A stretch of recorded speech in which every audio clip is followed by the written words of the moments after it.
The data do not support the historicity of the Exodus or of the figure of Moses. Hey everybody, I'm Dan McClellan. I'm a scholar of the Bible and religion. And the scholarly consensus is that the story of the Exodus has all the hallmarks of a narrative developed between the 8th and the 6th centuries BCE.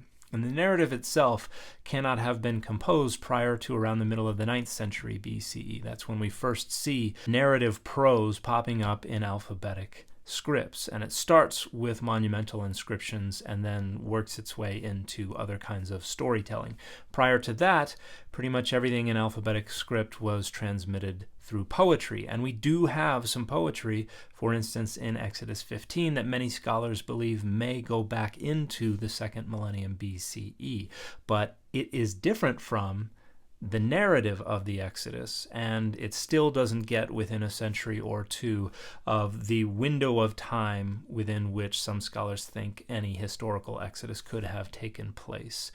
It also serves the rhetorical goals of writers from much later periods, and the only piece of evidence that could support the historicity of the figure of Moses would be his name. If this does come from an Egyptian word that means son of or born of, then Moses could have been an Egyptian name, but it is incomplete. It would have lacked a theophoric element, which would have been the name of an Egyptian god. And it is plausible that the name was altered to remove, because of embarrassment, that reference to the Egyptian god, leaving this incomplete Egyptian name that would have been perfectly fine for people who did not speak Egyptian. However, that is not the leading hypothesis regarding where the name Moses came from. Attempts to identify a historical core or kernel to the events of the Exodus or the figure of Moses suggest that maybe it was a very small group of enslaved people who escaped from Egypt, or maybe just escaped from somewhere else in the area of Syria, Palestine, and made their way into the northern hill country,